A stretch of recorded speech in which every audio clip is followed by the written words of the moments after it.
Hello there. So this is the day we find out how much the pandemic and the green agenda is really going to cost us all.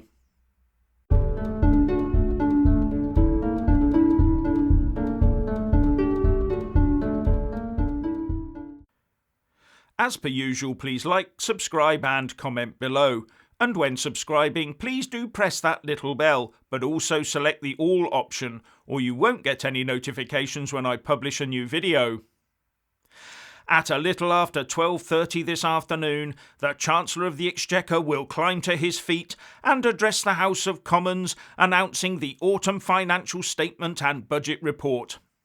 And the big surprise will be if he announces something that hasn't already been leaked, let slip, or trailed in the press. Something I gather the Speaker of the Commons, Lindsay Hoyle, is none too pleased about, because ministers are meant to play the protocol game and make announcements to fellow MPs in the House first, before rushing off to the press and social media to air their wares. But Rishi seems to have done this in reverse. So all Rishi needs to do really is stand up and say that he commends all the press coverage to the House and then sit down and be done with it. It would save us all a lot of time and bother. But the trouble with that approach is that Rishi will only have let slip to the press the good bits and some of the acceptable bits. There will be lots of stuff tucked away in the small print that he, just like any other Chancellor, is hoping will get missed or ignored or at least not identified for the next few days. All that stuff in the small print that allows the Treasury to claw back some, if not all, of what's being handed out, or better still, get even more. But he can't let his budget be all about stuff we already know about and some hidden traps for the tax unwary. No, I'm sure he'll still have a couple of headline-grabbing sweeteners in there in order to deflect attention. Now, one of the most hotly debated aspects of any budget in days of yore was the all-important issue of what alcoholic beverage the Chancellor would imbibe in while giving his statement. Yes, under House of Commons convention, the Chancellor can drink anything they like while giving the statement, even alcohol, which is otherwise barred from the chamber. According to Parliament UK, previous Chancellors have chosen whisky, Kenneth Clarke, gin and tonic, Geoffrey Howe, brandy and water, Benjamin Disraeli, sherry and beaten egg, Gladstone, and spritzer, Nigel Lawson.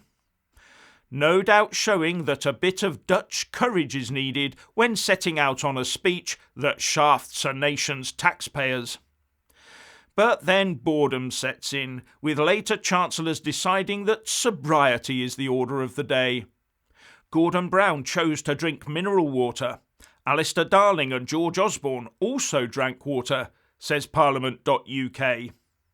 And as Rishi is a teetotaler, he also chose the Adams Ale option last March, so one assumes he'll do the same again.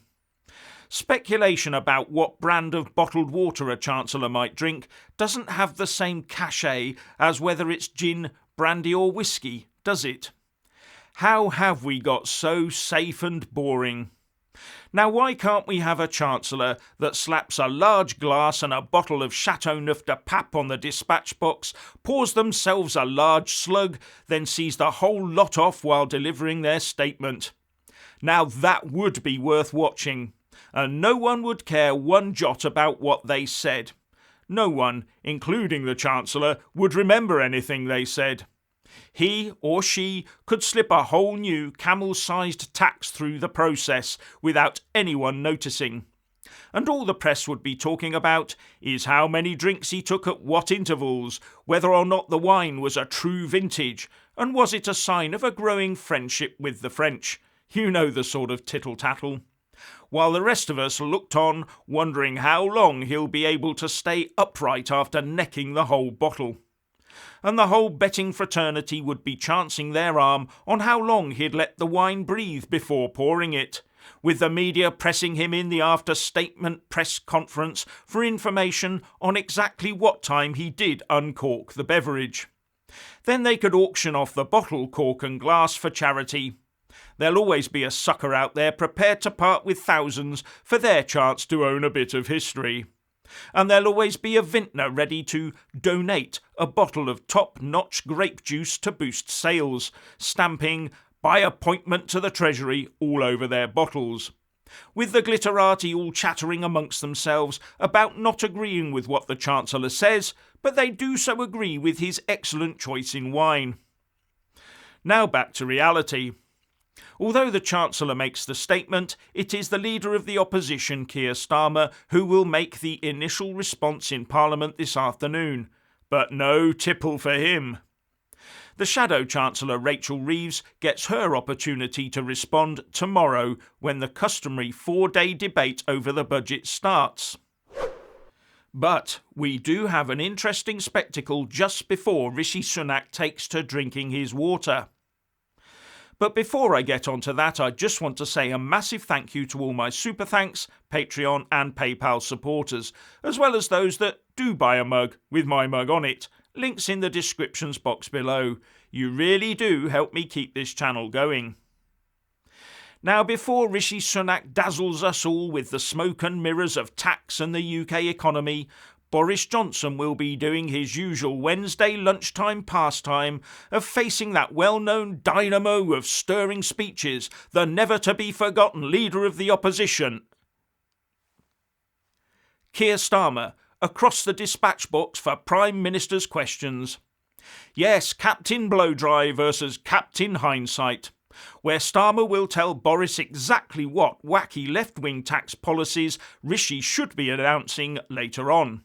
And he will also no doubt be demanding that the PM instantly opts for the pandemic so-called Plan B, because Starmer and his Labour Party would have us face restrictions like COVID passports, working from home and face masks forevermore, despite it costing the nation another potential 18 billion quid.